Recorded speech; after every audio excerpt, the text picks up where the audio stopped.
peux nous partager qu'est-ce que le tantra peut amener au couple, à la relation amoureuse? Mm. Ben, un couple qui a une vie commune depuis 10, 20, 30 ans, pour une grande partie, finissent par tomber dans des habitudes, finissent par avoir le désir qui s'érode, la créativité qui passe. Bon, la vie actuelle, elle favorise ça, hein, avec la fatigue, la pression professionnelle, les enfants, etc. Donc, pour garder une vie amoureuse, vivifiante et pleine de joie, eh bien, il est nécessaire de connaître quelques trucs. Et ces trucs, le tantra les propose dans les stages de tantra. Il y a des exercices qui sont vraiment adaptés pour les couples et pour même les non-couples, de manière à ce que lorsqu'ils seront dans leur vie amoureuse, avoir des pratiques qu'ils puissent entretenir et cultiver le désir, le plaisir, la rencontre. Et il y a une partie qui est fondamentale, c'est que le tantra est une démarche spirituelle. Et quand je dis spirituelle, je ne parle pas de religion. On pourrait beaucoup s'imaginent que le tantra, puisque c'est de la sexualité, on parle de sexualité, on travaille les énergies sexuelles, que les stages de tantra sont des bésodromes. Absolument pas.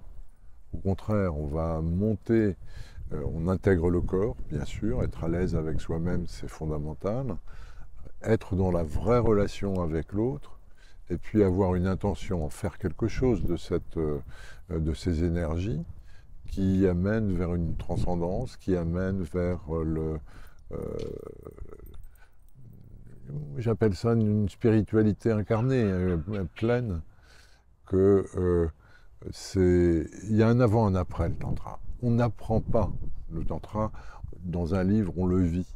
Il y a vraiment des transformations majeures à se réaliser lorsque on s'implique, on vit un stage ou une soirée. Hein, il y a aussi des soirées de tantra.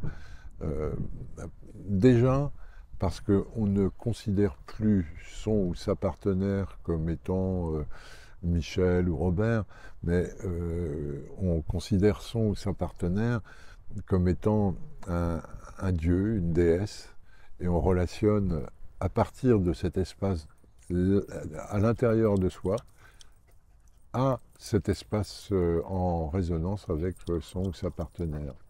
Et le but du tantra n'a rien à voir avec ce que l'on pourrait croire être des techniques de bonne baise.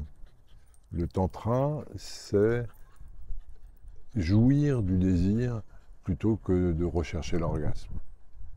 Ça, c'est quelque chose de vraiment fondamental. Merci Jacques pour ce partage. Et tu disais, il faut que donc c'est quand on a 10, 20 ans, 30 ans de relations amoureuses, et pour un jeune couple, Alors, qu'est-ce que ça apporte à un jeune couple qui vient de se rencontrer, débuter son histoire? euh, les jeunes couples peuvent être prisonniers de tabous, de blocages, de peur, peur d'être jugé, peur de l'autre, dans les deux sens, et d'être dans une communauté de personnes pour un temps restreint où le partage est le même, c'est-à-dire que les exercices proposés sont réalisés par chacun, chacune dans son couple, eh bien ça permet de s'apprivoiser, de se pacifier, d'intégrer ces mini-techniques avec lesquelles on peut faire monter, monter, monter l'énergie et vivre des états orgasmiques. L'orgasme, ce n'est pas l'éjaculation pour un homme, par exemple. L'orgasme, c'est une jouissance qui est autant celle de l'âme, du cœur, que du corps. Et c'est extrêmement précieux d'en être conscient, de l'avoir vécu, de le reconnaître pour établir des relations dans ce registre-là. C'est une très très belle aventure. C'est un travail sur soi.